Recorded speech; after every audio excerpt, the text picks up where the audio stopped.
John to return to the pulpit.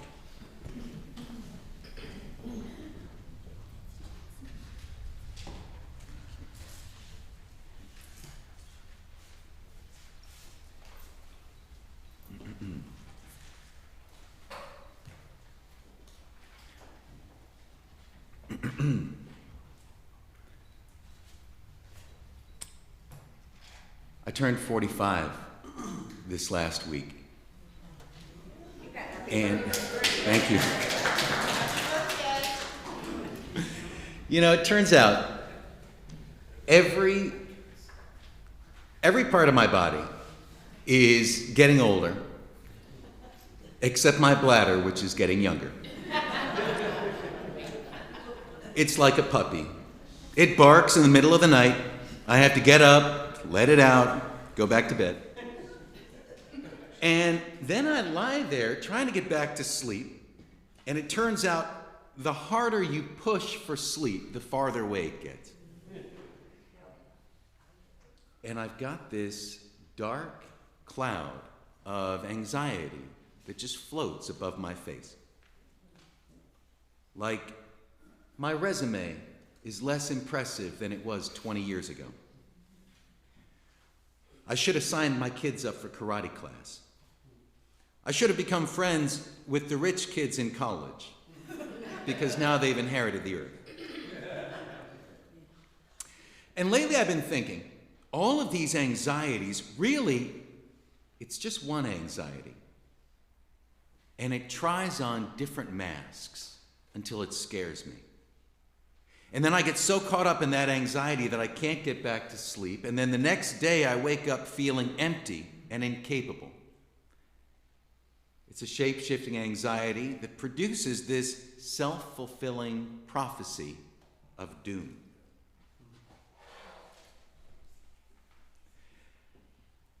And sometimes when I'm feeling really anxious, I think of this record, Jackson Browne's 1974 album, Late for the Sky. Has anyone here ever heard this album before? That's okay. That's all right. I'm about to tell you the whole thing. Well, it's this album from 1974 where a thoughtful, sensitive 26-year-old singer-songwriter explores his worries and his forecasts and his fears. Pondering and wandering, many of the songs don't have refrains, just verses. It's not even my favorite album of his. I'm more partial to The Pretender and I'm Alive. That was how I first encountered his music.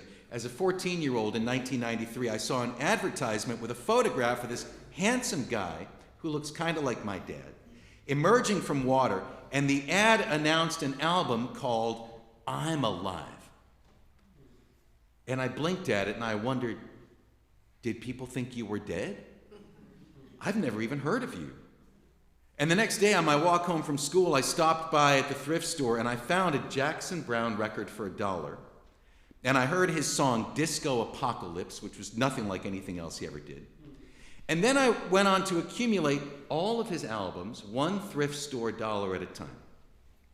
We didn't have TV, so I would buy a record on my walk home for after-school entertainment. And each one of these albums was an episode in a series about this guy trying to figure out how to be Jackson Browne. He had broken through in the late 1960s just as a songwriter. He had written some songs for Nico, formerly of the Velvet Underground. His song Doctor My Eyes had been covered by the Jackson 5. And there was a song that he had abandoned halfway through writing, deciding that it wasn't up to his standards. But he played it at an open mic and it got picked up by his buddy Glenn Frey, who added another verse, and the song Take It Easy then launched the Eagles into superstardom. And I guess that was the day that Jackson Browne could have retired, but he didn't. They tried to get him to join the Eagles, but he wasn't interested in sharing artistic control. Anyway, so he had written some hits, and he had more hits on the way, like Running on Empty and Somebody's Baby. But for this album, Late for the Sky, none of the songs is trying to be a hit, and the record company didn't bother with a single. 8 songs, most of them over 5 minutes, some of them without refrains to sing along with. Only 2 of the 8 could be considered love songs, one about realizing too soon that a love was doomed, and the other about realizing it too late. Maybe they can't even be called love songs, since they both encourage us to doubt our own emotions. An empty surprise, followed by the hollow sound of footsteps walking away. One of his worries at the time was the end of the world, which he contemplated while watching the horizon over a steering wheel. Can you see those dark clouds gathering up ahead? They're going to wash this planet clean, like the Bible said. Now you can hold on steady and try to be ready, but everybody's going to get wet. Don't think it won't happen just because it hasn't happened yet. He returns to the theme of an apocalypse and a world flood in the album's closing song, Before the Deluge, in which survivors of the apocalypse are building communal shelters to raise their children. The lyrics to that song, which this year are 50 years old, still sound futuristic, conjuring images of climate refugees trying to make sense of a catastrophe in which the captains of industry got too greedy and civilization lost everything. The destruction of the world would resurface in his songwriting and political activism in the next decade as he campaigned for nuclear disarmament and chronicled his concerns about an atomic holocaust. But let's not jump ahead yet. In the Late for the Sky song, Walking Slow, Browne ponders the end of his own life and wonders if the world can go on without him. I've got a thing or two to say before I walk on by, he says. I'm feeling good today, but if I die a little farther along, I'm trusting everyone to carry on. He watches a pretty little girl running down the street with no shoes on and thinks of his wife. He says, sometimes we forget that we love each other and we fight for no reason. I don't know what I'll do if she ever leaves me alone. In hindsight, it's an ominous moment. 2 years later, his wife would die from an overdose of sleeping pills. And some said it was a suicide. And Browne lost some good friends who blamed him for it. He was left raising a 1-year-old son, picking up the pieces of a shattered life. His next album, The Pretender, would be like a box of broken toys spilled on the floor, exploring his relationships with his mother, his father, his son, his wife's ghost whose footsteps echoed in the hall, the human race in general, and once again trying to figure out what it means to be Jackson Browne in this unexpected new context. Like shifting clouds, his concerns changed forms. Some of the anxieties from Late for the Sky evaporated like a mirage. Some reemerged later in other shapes. That's a future he could not see. And that's what keeps drawing me back to this particular quirky album, a single entry in a diary where I can see where the story is going, but the person who's living the story cannot. In another song he wrote, "It could be I've lost my way. Though I keep a watch over the distance, heaven's no closer than it was yesterday. But the angels are older. They can see that the sun is setting fast, and they look over my shoulder at the vision of paradise contained in the light of the past.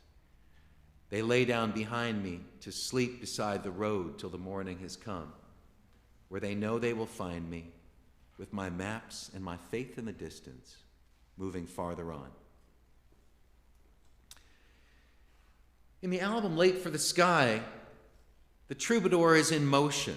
The distance leads me farther on, whether he's walking slow or rolling away behind the wheel of a stolen Chevrolet, trying to figure out what his life is about.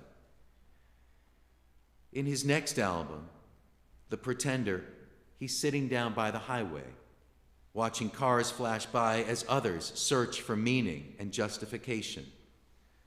That album will end with his decision to become a nameless nobody, an anonymous automaton, renting a house in the shade of a freeway. Of course, that's not what happened. Spoiler alert from 1977. The album, running on empty, finds him living on a tour bus, looking out at the road, rushing under my wheels, looking back at the years gone by like so many summer fields. I don't know where I'm running now. I'm just running on. He's on an endless tour of towns that all look the same.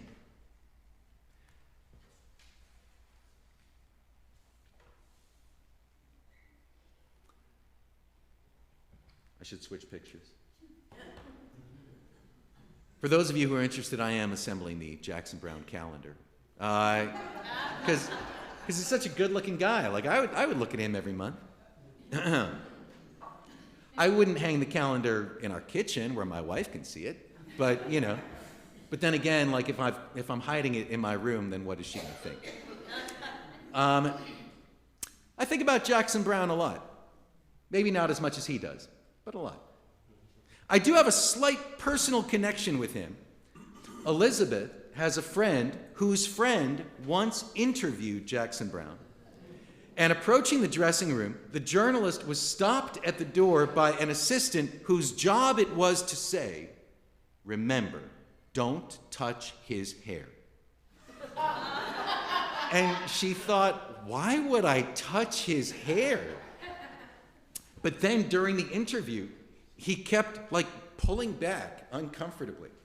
And she realized that her hand, of its own accord, kept reaching out toward this shiny, heavy brown hair. So she came to understand this warning, and really his hair needed its own receptionist with an endless exhaustion of holding back the inevitable tide of hands that want to touch him. Anyway, so a friend of my wife once almost touched Jackson Browne's hair. That's my thing. And I once helped him with a song. We saw him play a concert in North Carolina where he was playing requests, and I called out for his song, "The Rebel Jesus," and he played the first couple verses, and then he paused, momentarily unable to remember the opening line of the third verse. So I shouted out the first few words. And he nodded and got back on to finish the song. So we've got this kind of minor personal bond. Plus, Elizabeth and I did name our firstborn son after him, Jackson.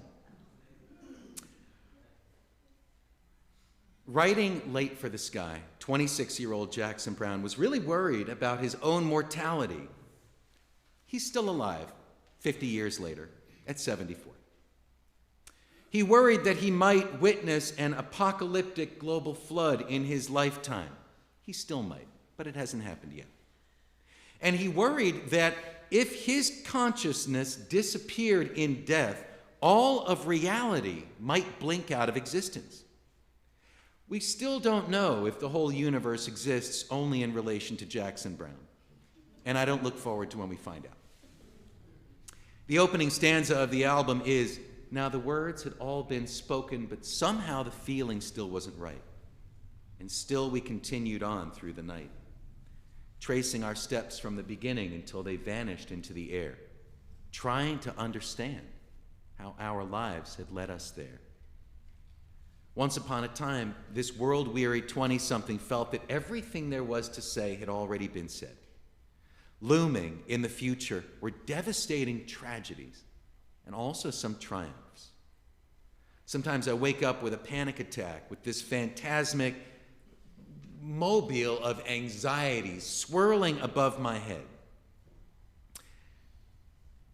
And I get to thinking about this guy on his journey. And then I worry, is it too late for me to grow up to be Jackson Browne? Well, he's on his journey to figure out how to be Jackson Browne, but that has taught me some things in my journey to figure out how to be me. And you're not here to learn how to be him. And you're not here to learn how to be me. What has this got to do with your lifelong journey to figure out how to be you? We worry. But the real life-changing events are the ones that we don't see coming. What we predict and prepare for cannot change us. They can only reinforce who we already were. Something that we know about the future: there will be loss. Something that we know from the past: coping with loss has strengthened us and taught us the deepest lessons about who we really are and about who we are becoming. Thank you.